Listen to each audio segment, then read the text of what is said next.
ஸ்ரீராம ஜெயம். சர்க்கம் 16. சீதையின் நிலை கண்டு ஹனுமான் புலம்புதல்.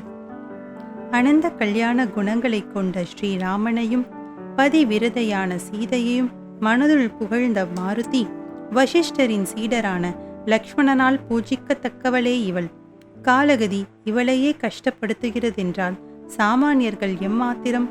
ராமா, இவளுக்காக கபந்தனை வென்றவரே, மறைந்திருந்து அம்பு விடுவதால் ஏற்படும் அபகீர்த்தியையும் ஏற்று வாலியை சம்ஹரித்தவரே, பயங்கரமான பராக்கிரமம் உள்ள விராதனை குன்றீர்.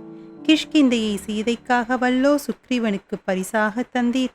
நான் கடலை தாண்டி வந்தது, நடுவில் ஏற்பட்ட இடையூறுகளை தகர்த்தது, இதுவெல்லாம் உங்கள் இருவரின் கருணையாலென்றோ?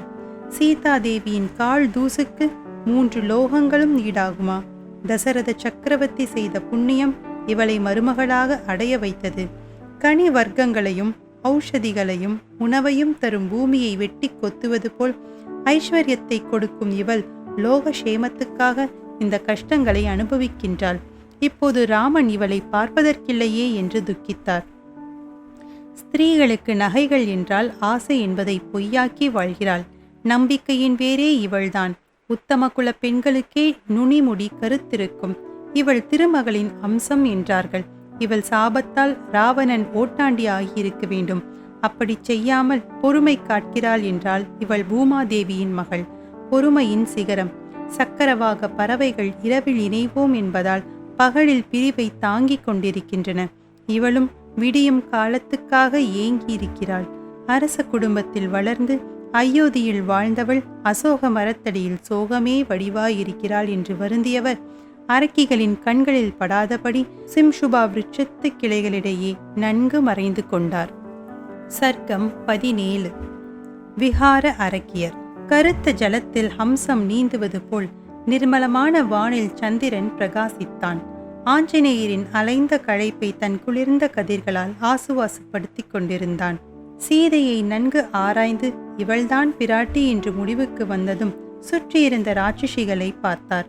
ஒற்றை கண்ணுடையவள், ஒற்றை காது அரக்கி, தலையை மூடிக்கொண்டிருக்கும் செவியுடையவள், காதே இல்லாத ராட்சசி, முரம் போன்ற அகல காதுடையவள், மேல் நோக்கி வளைந்த மூக்குடையவள், இரட்டை பூசணி போன்ற தலையுடையவள், அறுவடை செய்த வயல் போன்ற முடியை கொண்டவள், தொங்குகின்ற மார்பையும் கன்னங்களையும் வயிற்றையும் உடையவர்கள், வயிற்றிலே மார்பிலே வாயையுடையவர்கள், பாதங்கள் இல்லாதவர்களும் 4 பாதங்கள், கிளைக்கால்கள், கிளை கைகள் கொண்டவர்கள், முழ உயரம் கொண்ட கூனிகள், கோர பற்களை உடையவர்கள், மஞ்சள் சிவப்பு நிற நேத்திரங்களை கொண்டவர்கள், முகத்தில் மூக்கு வாய் எதுவுமே இல்லாதவர்கள், மஞ்சள் நிறமுடைய கோர ரூபிகள், இரும்புத்தடி, சூளம், உலக்கை, கோடாரி, கத்தி, அரிவாள் வைத்திருப்பவர்கள், பன்றி, எருமை, புலி, ஆடு, நரி, மாடு, நாய், குதிரை, கழுதை, ஒட்டகம் போன்ற முகமுடையவர்கள், யானையை போன்ற கால்களை உடையவர்கள், கழுத்தில் அழுந்திய தலையை கொண்டவர்கள்,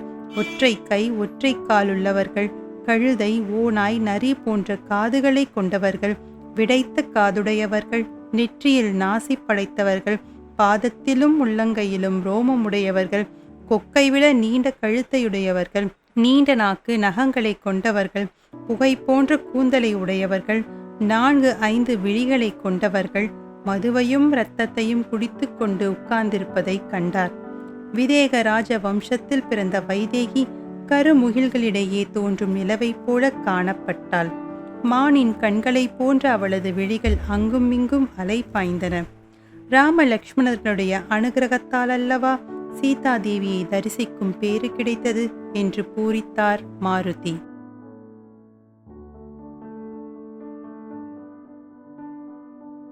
சர்க்கம் 18. ராவணனின் அசோகவன விஜயம். அந்த இரவின் பிற்பகுதியில் வேதகோஷம் மெல்லியதாக ஆரம்பித்து அதிகமாகிக் கொண்டே வந்தது. மங்கள வாத்தியங்களின் ஒளியில் புஜபல பராக்கிரமம் கொண்ட லங்கேஸ்வரன் விழித்து கொண்டான். உடனே அழகி சீதையின் ஞாபகம் வந்தது. அவளை அப்பொழுதே பார்க்க ஆசை கொண்டு புறப்பட்டான். அவனோடு அவனது பிரிய துணைவியரும் நடன நங்கையரும் ஏவலாளர்களும் கிளம்பினார்கள். சிலர் நெடுக தீபங்களையும் தங்க கூஜாக்களில் மது பானங்களையும் சுமந்து வந்தனர். சிலர் சாமரம் வீசினர். சிலர் உயர்ந்த ஆசனங்களை சுமந்து சென்றனர். சிலர் குடை பிடித்தனர், சிலருக்கு தூக்கக் கலக்கமே தெரியவில்லை. சந்தனமும் பன்னீரும் ஏந்தி வந்தார்கள் சிலர். பெண்களுடைய காற்சதங்கைகள் மதுரமான ஓசையை சீராக எழுப்பின. இத்தனை கோலாகலங்களுடன் அசோகவன வாசலில் ராவணன் பிரவேசிப்பதை கிளைகளின் மறைவிலிருந்து ஹனுமார் பார்த்தார். வெண்மையான அவனது உத்தரியம் நழுவ அதை இழுத்து விட்டு கொண்டு நடந்தான் லங்காதிபதி. சீதையின் எதிரில் காம வசப்பட்டு நிற்கும் விஸ்ரவஸ் ரிஷியின் புத்திரனுடைய நடவடிக்கைகளை கவனிக்க கீழ்கிளையில் இறங்கி மறைந்து கொண்டார் ஆஞ்சநேயர். சர்க்கம் 19. சீதையின் அச்சம். ராவணனின் காமுக வடிவைக் கண்ட ஜானகி சூறாவளி காற்றில் அலைக்கழிக்கப்படும் இளம் வாழைத்தண்டாய் நடுநடுங்கினாள். தொடைகளால் வயிற்றை மறைத்து கொண்டாள். மலமளவென்று கண்ணீர் சொரிந்தாள். மனதில் ராமனின் வடிவத்தை செதுக்கி வணங்கி வந்த அந்த பேதை வெயிலில் போடப்பட்டிருந்த இளங்கொடி போலானாள். கேதுவால் பீடிக்கப்பட்ட ரோகிணி நட்சத்திரம் போன்றும், நல்ல ஆச்சாரமுள்ள தர்மிஷ்டர்களின் குலத்தில் பிறந்து ஹீனமான குலத்தில் திருமணம் செய்விக்கப்பட்டது போன்றும், யானை துழாவிய பொய்கை போன்றும் இருந்த மைத்திரியை ராவணன் கபட வார்த்தைகள் பேசி மயக்கப் பார்த்தான். அதனால் தன் அழிவையும் குலநாசத்தையும் தேடிக்கொண்டான் ராவணன்.